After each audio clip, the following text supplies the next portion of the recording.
ছি ছি ছি ছি ছি, কলঙ্কিনী। ভাগ্যিস তোর সঙ্গে আমি প্রকাশ্যে বিয়ের মত দিইনি। অভাগী বাড়ি থেকে চলে গেছে, তুমি কিছু জানো না? আমি জানবো না কেন? তোকে বলিনি। কেন বলনি আমাকে? বলে কি হবে? মেয়েটার স্বভাব চরিত্র ভালো ছিল না, তাই বলিনি। স্বভাব চরিত্র ভালো ছিল না সেটা তুমি কি করে জানলে? কিন্তু আমি যে তাকে খুঁজে বার করবই মা। জীবনদাতার সঙ্গে বিশ্বাসঘাতকতা করেছে সে, ফল তাকে পেতেই হবে। আমার যে আর ভালো লাগছে না কাকিমা। এসব কথা বলতে নেই শোনা। কি হবে বেঁচে থেকে আমায় বলতে পারো? ভগবানের উপর বিশ্বাস যে আমার চলে যাচ্ছে। লক্ষ্মী নেই বলে ভগবানে বিশ্বাস হারাচ্ছিস বাবা? বিশ্বাস কি এতই ঠুনকো জিনিস? আমি বলছি লক্ষ্মীর এটা এক বিফলে যাবে না। দেখবি মহাদেবের কৃপায় সব ঠিক হয়ে যাবে।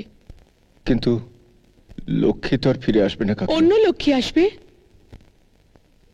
ঠিক লক্ষ্মীর মতো তোকে ভালোবাসবে, তোকে সেবা করবে। তোর মনে হবে লক্ষ্মী অন্য দেহে তোর কাছে এসেছে। না কাকিমা না, বিশ্বাস যেরকম ঠুনকো নয়, ভালোবাসাও তেমনি ঠুনকো নয়। একজনের ভালোবাসা আরেকজনকে দেওয়া চায় না কাকিমা, আরেকজনকে দেওয়া চায় না। শোনো শিবেন্দ্র, আমি চাই না সংসারে নিত্য অশান্তি লেগে থাকুক।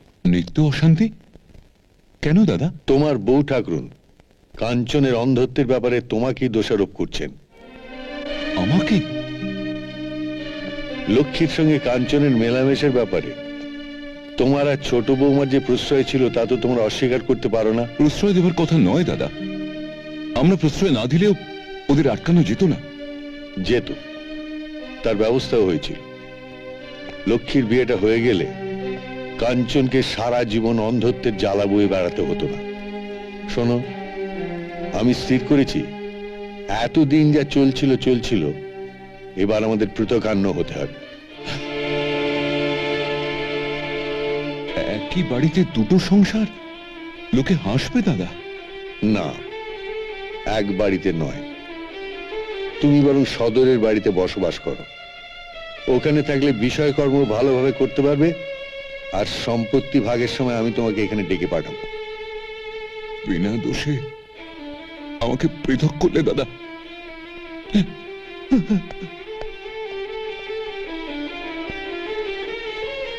কাকিমা, কাকিমা, কাকিমা, কাকিমা। কাঞ্চন, এ কি করেছিস তুই? কতবার বলেছি না ঘর থেকে একা বেরোবি না? আমাকে ডাকলেই তো তোর ঘরে যেতাম বাবা। কাকিমা, তোমরা নাকি সদরের বাড়ি চলে যাচ্ছ? হ্যাঁ। আমাকে তোমাদের সঙ্গে নিয়ে চলো কাকিমা। বাহ, খুব বাস করেছে ছোট বউ। মায়ের কাছে না থেকে খুড়ির কাছে থাকবে। মা বিশ্বাস করো, এই বাড়িতে থেকে আমি হাঁপিয়ে উঠছি।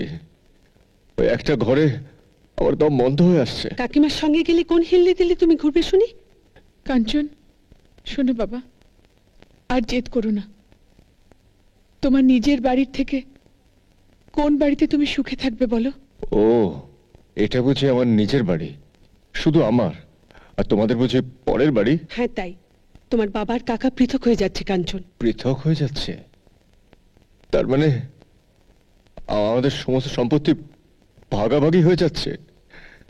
তাহলে তোমরাও একটা কথা শুনে রাখো, আমাকে যদি কাকিমা সঙ্গে না নিয়ে যায়, তোমরা সকলে মিলে আমার মরা মুখ দেখবে।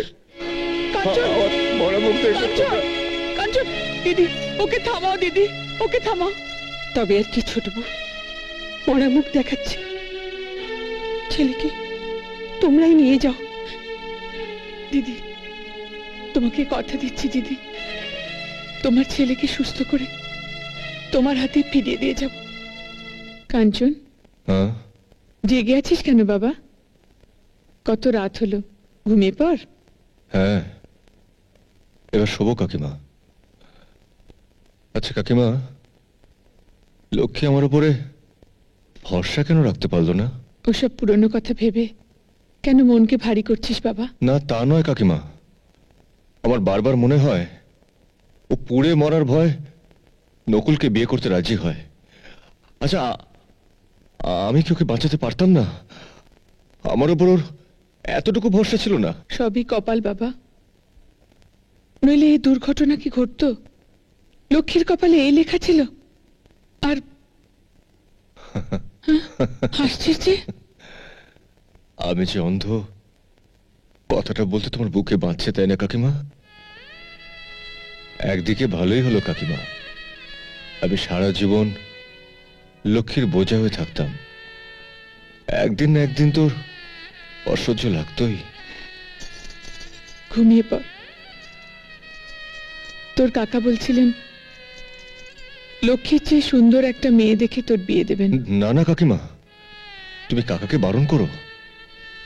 কাকা আমার গুরুজন, কিন্তু তুমি তোমার মার মতন, তাই তোমাকে যা বলা যায় কাকাকে তা বলা যায় না। কাকাকে বলো আমার হৃদয় লক্ষ্মীর মুখ আঁকা আছে, সেখানে অন্য কারোর মুখ স্থান পাবে না। লক্ষ্মী, লক্ষ্মী, তুই তুই বেঁচে আছিস? চুপ, রাত্রিরে একদিন এসো। এরা জানে আমার তিনকুলে কেউ নেই। জেনে ভালোই করেছে। আর শোন, চন্দনপুরে খবরটা যাসনি, তোকে তোকে জেঠিমায় পুড়িয়ে মারবে ডাইনি ভেবে। আর কাঞ্চন, জয় শিব শম্ভু।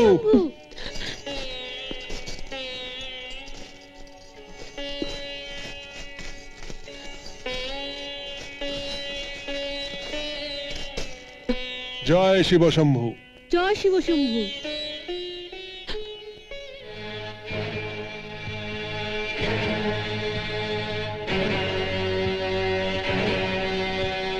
কতদিন ধরে এসব চলছে? কি সব? তুই না বলেছিলি তুই অভাগী, তোর তিন কুলে কেউ নেই? ওই ছেলেটা কে? ওর সঙ্গে তোর কি সম্পর্ক? না না, ও আমার ভাইয়ের মতন। ভাইয়ের মতো? ছি ছি ছি ছি ছি, কলঙ্কিনী। ভাগ্যিস তোর সঙ্গে আমি প্রকাশ্যে বিয়ের মত দিইনি। শোন, আজ রাত্রিবেলায় তোকে এ বাড়ি থেকে তাড়িয়ে দিতে চাই না, কিন্তু কাল সূর্য ওঠার সঙ্গে সঙ্গে তুই এ বাড়ি থেকে বিদায় হবি। খবরদার, প্রকাশ যেন এই কথা কোন অক্ষরে টের না পায়।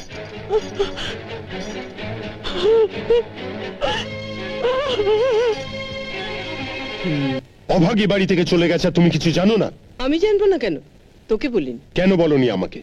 বলে কি হবে? মেয়েটার স্বভাব চরিত্র ভালো ছিল না, তাই বলিনি। স্বভাব চরিত্র ভালো ছিল না সেটা তুমি কি করে জানলে? আরে বাবা, রোজই একটা ছেলে আসতো, আড়ালে লুকি লুকি তার সঙ্গে কিসব কথাবার্তা বলতো। প্রায় আসতো, আর প্রায় তুমি দেখতে পেতে। হ্যাঁ, পেতাম। প্রথম দেখার পরই তুমি আমাকে কেন বলনি? বাড়ির ঝি চাকরের ব্যাপারে তোর মতামত নিতে হবে?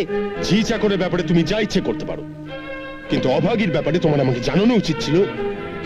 এই তো আমি এখন বলছি, অভাগী ভালো ছিল না, তার চাল চলন ভালো ছিল না, তার স্বভাব চরিত্র ভালো ছিল না, তাই আমি তাকে এ বাড়ি থেকে তাড়িয়ে দিয়েছি।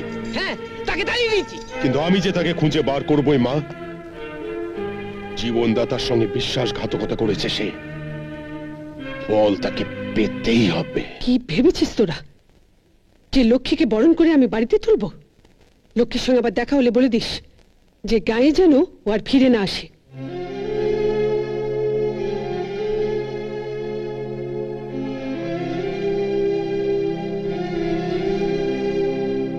মা, দেখলে তো আমি তোমায় বলিনি দিদি বেঁচে আছে? এ কথা গায়ের কাউকে বলবি না। কেন? ওরা তাহলে তোর দিদিকে নিয়ে এসে পুড়িয়ে মারবে।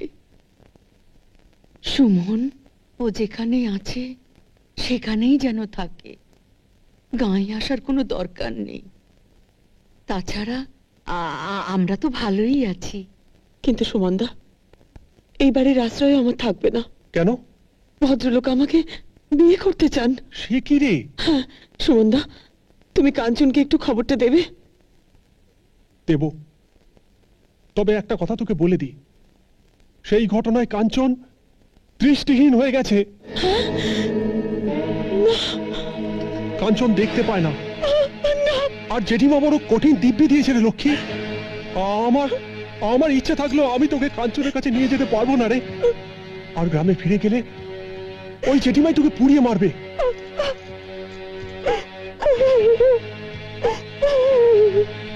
এমন আরো অনেক ভিডিও দেখতে এই চ্যানেলটি সাবস্ক্রাইব করে নিন এবং পাশের বেল আইকনটি প্রেস করে দিন।